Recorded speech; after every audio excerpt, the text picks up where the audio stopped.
Hello mga insay! Mini vlog again! For today's video mga insay kay nag-half day ko sa ako ang trabaho mga insay kay naami lakaw karon. Kay nayo sa ka-vlogger mga insay nga natagad ang message sa akong kambal about sa akong papa nga nabahaan. Natag siya cash mga insay para pang grocery. Usa mi mga grocery mga insay mo hapit sa mi diri sa Pardo sa simbahan dapit. Kay naapod ni message sa akong partner mga insay nga mohatag og sanina nga pang newborn. Mao nga pito sanina mo usa mi moadto sa Colonnade mga insay.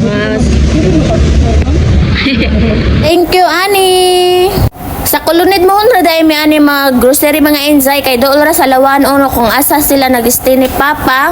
Og mao ning mananga uno mga insay nga gibahaan. Tanawan ninyo kung unsa nakahawan no. Nangawala ng ubang balay ug mao na siyang update karon hawan na kaayo. Luoy jud kayo ang kaimtang sa mga nagpuyo diri mga insay kay gilunupan jud ni siya baha.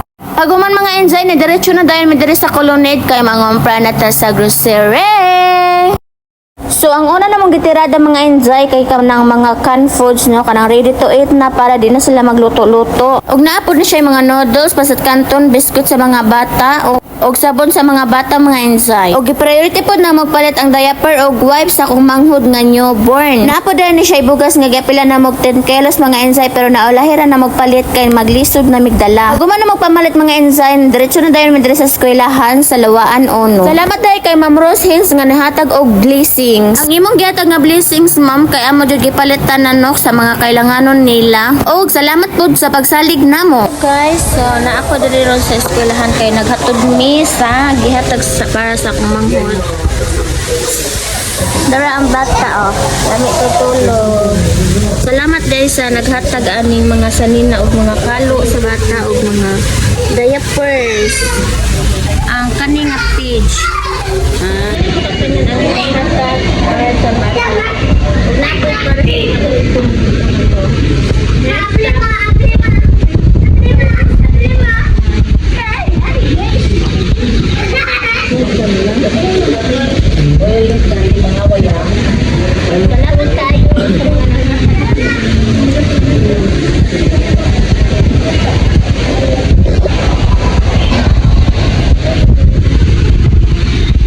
Cute sa bata.